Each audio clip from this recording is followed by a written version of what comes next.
Welcome to this lecture series in linear algebra. In this lecture, we'll look at the notion of cosets of a subspace, and all we need to know is very basic things. If you're comfortable with the notion of a subspace, that should be more than sufficient to follow this lecture. So let's move on. Here are some problems for practice. And now let us get started.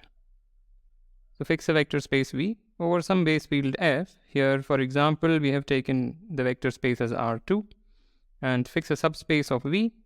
Let's say this line passing through the origin. Okay. So we want to define cosets of this subspace. Fix a vector little v. Okay. So define, this is just a notation. So define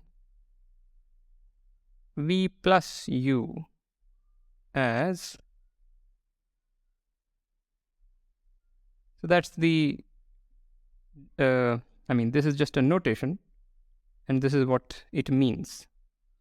So you pick a vector in U and add v to it. Pick another vector, add v to it. You do this for all the vectors in U. What you get, you name as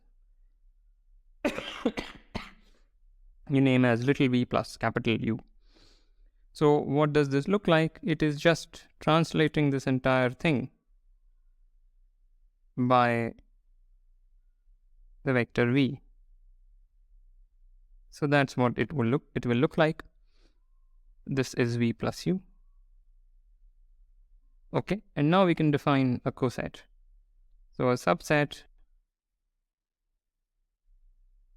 S of v is said to be a coset of u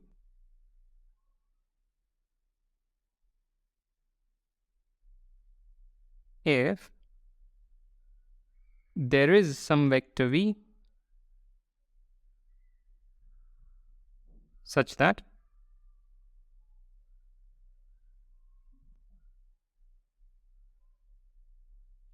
the subset S is v plus u.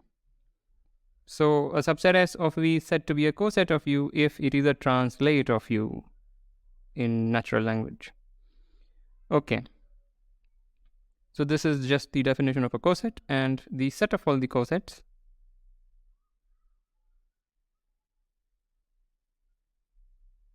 is denoted by this symbol. And how do we read it? We read it as v mod u. Okay. So just some definitions and notations, nothing very complicated going on. Note that if little u is in capital U, then little u plus capital U is same as capital U.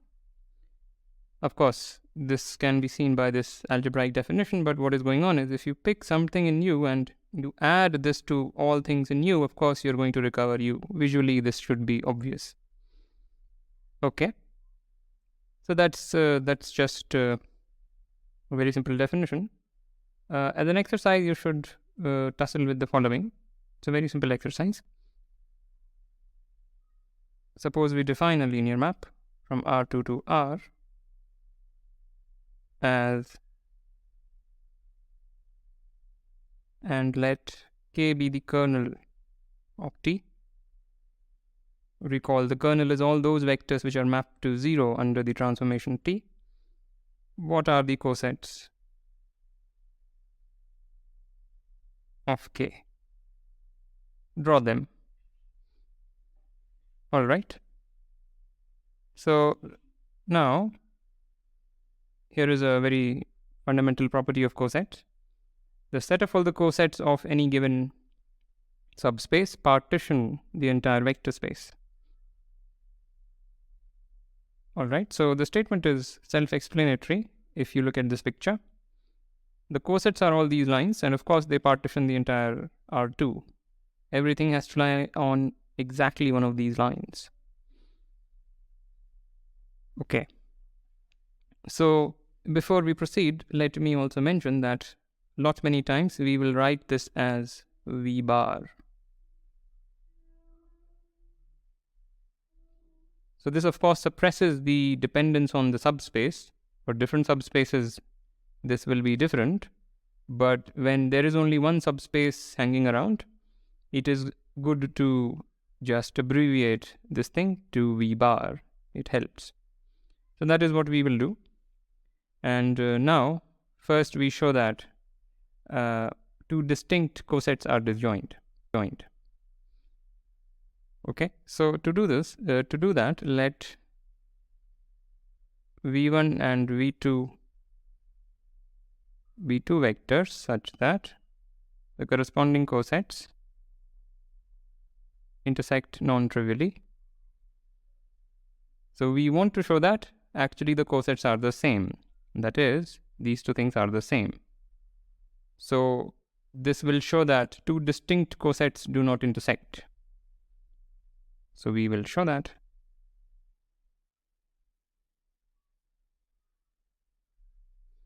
This is the case. Now since they intersect non-trivially, we can choose some vector v in their intersection. So then v can be written as v1 plus x1, and v can also be written as v2 plus x2 for some x1 and x2 in the subspace U. Why is that? Well, by definition, v bar, sorry, what have I written? This is v, I'm sorry about that. So this intersected non-trivially, so we just picked a vector in the intersection. Okay, and since v is in v1 bar, one should be able to write v as v1 plus something in u. That's the definition of v1 bar, and similarly for v2 bar. Okay, so therefore we have v1 plus x1 equals v2 plus x2, and hence v1 is equal to v2 plus x2 minus x1. Therefore v1 plus u is equal to plus u, but this is equal to, and this is a little bit of an exercise, very small exercise. So here things have to be understood. This is a set. v2 plus that set just means add v2 to everything in here and create another set. That's what it means. So this is equal to that is nothing. It's very simple, but has to be proven. And now since this lies in the space U, as we noted, this thing is again U. So why? x1 and x2, so here, yeah, x1 and x2 are in the space U. Therefore, their difference is also in U, and therefore this is equal to U. So this is equal to v2 plus U. So the upshot is v1 bar is equal to v2 bar. So we have shown the orange thing. And we should also show that everything is in one of the cosets, but to do that, just note that v is always in v bar. This is for all vectors. Right? This is trivial.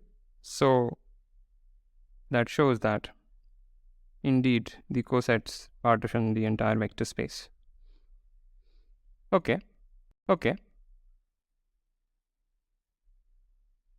So here is a simple lemma about equivalence between various ways of saying the same thing. So fix a subspace of a vector space V and fix two vectors. Then the following are equivalent. First is that v1 and v2 are in the same coset of U. Second is that their difference lies in U. And the third is just a repetition of the first one. So third one is nothing new.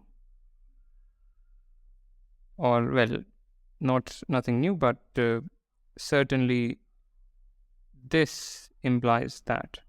So yeah, I shouldn't just say that they are equivalent right away. We have to prove everything. So let's do it. So 1 implies 2. Why is that? So V1 and V2 are in the same coset, so there exists by 1, there exists some vector V such that both V1 and V2 lie in the corresponding coset. Okay, so therefore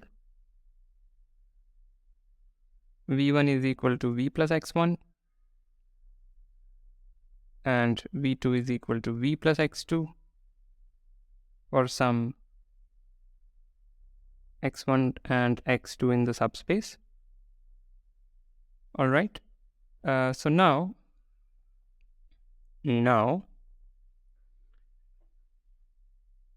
take the difference. So this implies V1 minus V2 is equal to x1 minus x2. Just take the difference of these two equations. So we see that this thing is of course in U because x1 and x2 are in U. So this implies 2. This implies V1 and the difference of V1 and V2 is in U, and that is 2. So 1 implies 2 has been proven. 2 implies 3.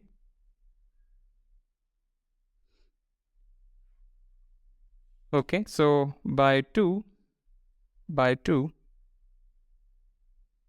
there is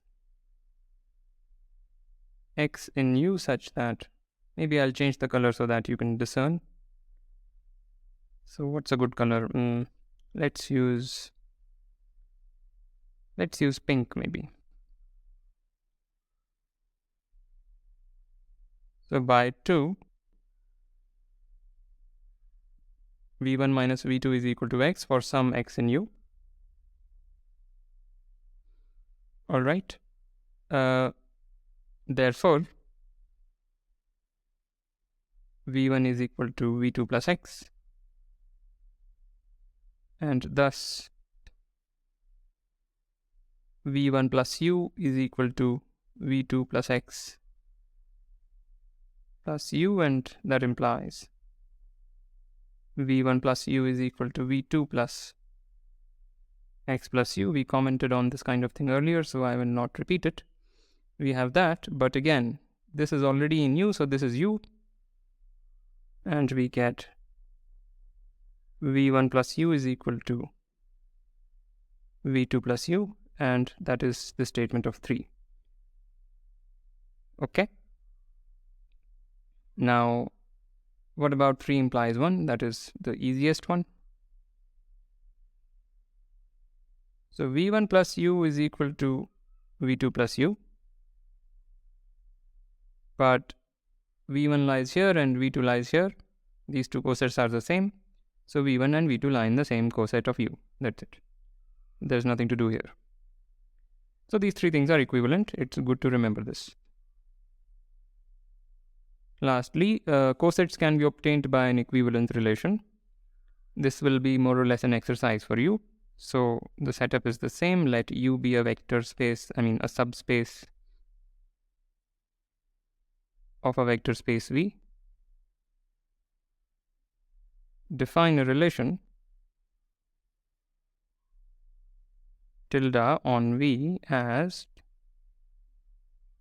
V1 tilde V2 if and only if their difference lies in the subspace. So here is the exercise. Show that tilde is an equivalence relation and show that the cosets of U are precisely the equivalence classes under tilde. Okay. So that's all for this lecture. As usual, like, comment, share, subscribe, and I will see you next time.